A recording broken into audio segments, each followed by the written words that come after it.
I think Judge Snail said the world needs ditch diggers too, Danny. Well, we're ditch diggers, but ditch diggers are not kind of what people think they were in the past. So NUCA's been a very great organization for us. So let's go on and move on. We'll talk about our next speaker, who's Lieutenant Governor of the state of Ohio, Jon Husted. John was originally born in that state up in Michigan, and then the wisdom, he moved down to Montpelier, Ohio. He's adopted by Jim and Judy. He's the oldest of 3 kids. Went on to the University of Dayton, where he was an All-American defensive back, I'm assuming, and played on their national championship team. Congratulations. A great honor.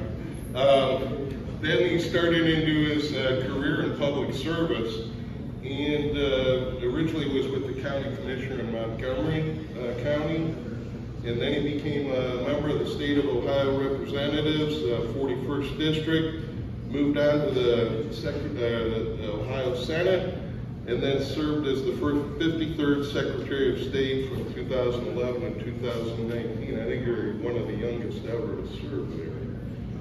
And now he's been the Lieutenant Governor of the state of Ohio since 2019. And one of the things that's great about John, he's been very, I think, supportive of small business, and has driven down a lot of costs of what it takes to get in business when he started. So I think, John, you're going to have a very good reception with these guys. So Lieutenant Governor Jon Husted.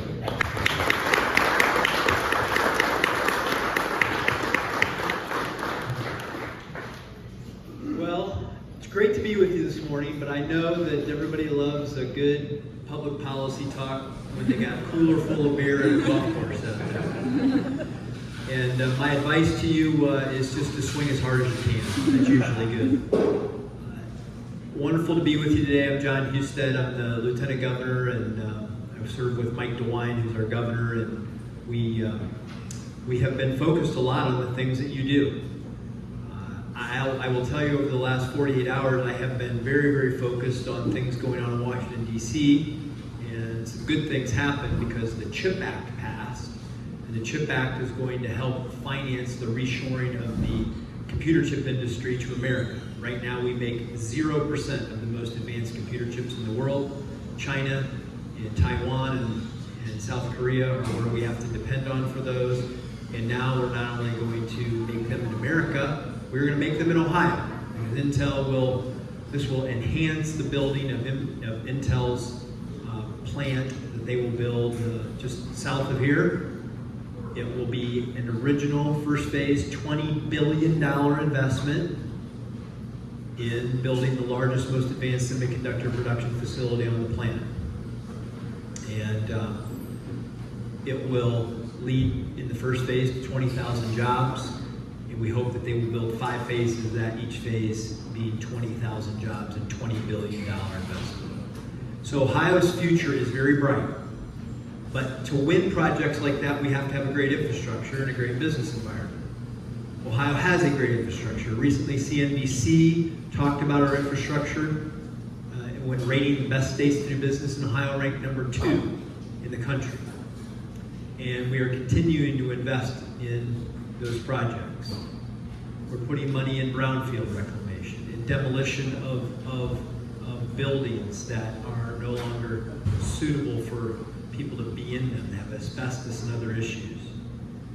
We're building water and sewer projects around the state, including through the construction of wetlands and other things through H2 Ohio. We have a problem with our lakes having too much nitrogen, phosphorus runoff because of agricultural and water and sewer and sewage runoff.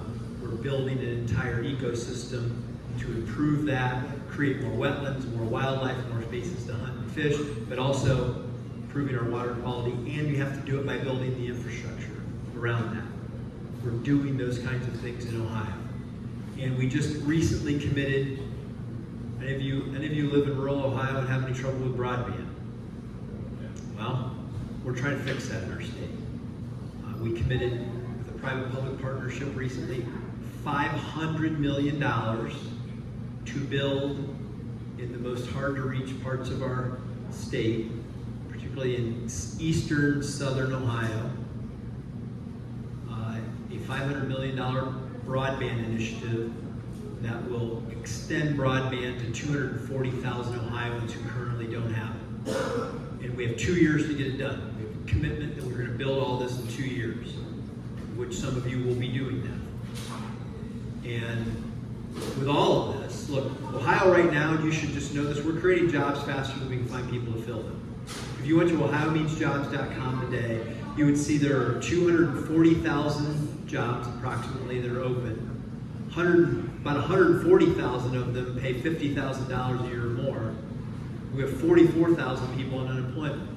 So we have almost 3 jobs that pay $50,000 a year or more for every 1 person on unemployment in this state. And with demographics, it's only going to get more challenging because our working age population is shrinking. People between 25 and 60, that population is shrinking in America and in our state. Because baby boom, biggest generation, retiring, not enough people coming in. And so building a workforce is going to be essential for this. That's why we have been investing in our career centers. More and more students, we're trying to get them to enroll in our career centers, with apprenticeships, internships, so that they graduate career ready. Because if we don't have the workforce, businesses won't come. We have a great opportunity to capitalize on bringing an entire new industry to Ohio with computer chips. The entire new industry has to bring suppliers. There will be at least 25 to 30 new companies, very large companies, move to Ohio along with Intel, and there are at least 160 companies that will be suppliers to that project that are already here in Ohio. 7,000 construction jobs just in phase 1. And what they expect is that when phase 1 is complete, they'll start phase 2, which means there will be people working on that construction site for the rest of their careers. This is what's happening in our state right now. And there's plenty of opportunity out there. We have to be smart about it. We have to continue to create business, continue to create a great business environment, but we have to have the workforce. We can't afford for anybody to leave our state to go somewhere else. We got to have every high school graduate graduating career ready, and we're going to help people, maybe who've been in prison or have had an addiction.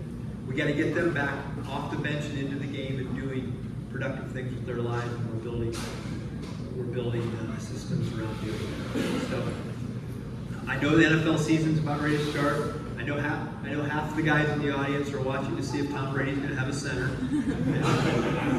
And all the other stuff, we can't help it. We're just guys. We can't help it. It just happens. It's like the TV's on, the sport's on, we go do that. But I want you to feel hopeful about your business future and your careers in the state, because we are becoming the Silicon Heartland. We are becoming the center for high-tech manufacturing on the planet.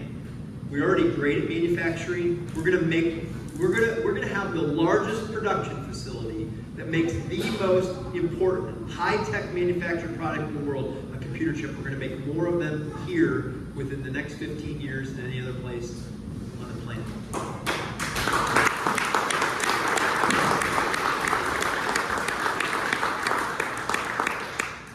But with great opportunity comes great responsibility, and that is to build that workforce so that businesses have the talent they need, which means all of you.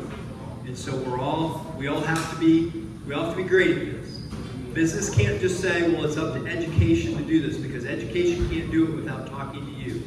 If leaders of your company, you have not been in connection with your high schools and your career centers about building the pipeline of talent that you will need, then you're missing an opportunity.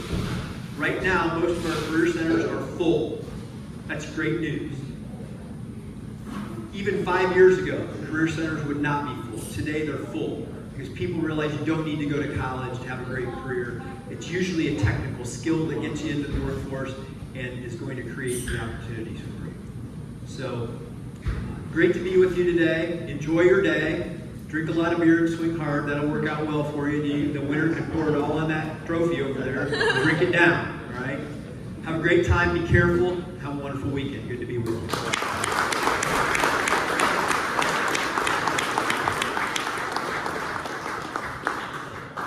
Thank you very much, Lieutenant Governor. I think we all feel a little better about hearing things like that in the hands that we're in the direction we're going.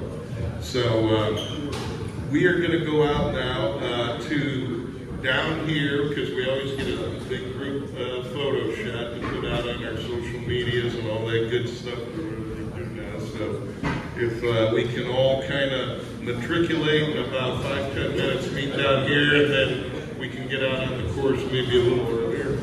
One real good thing, hang on you guys. Jim Kelly, step up here. Our current president of Duke on Ohio. Jim's going to give you a pitch that you cannot turn down, right Jim?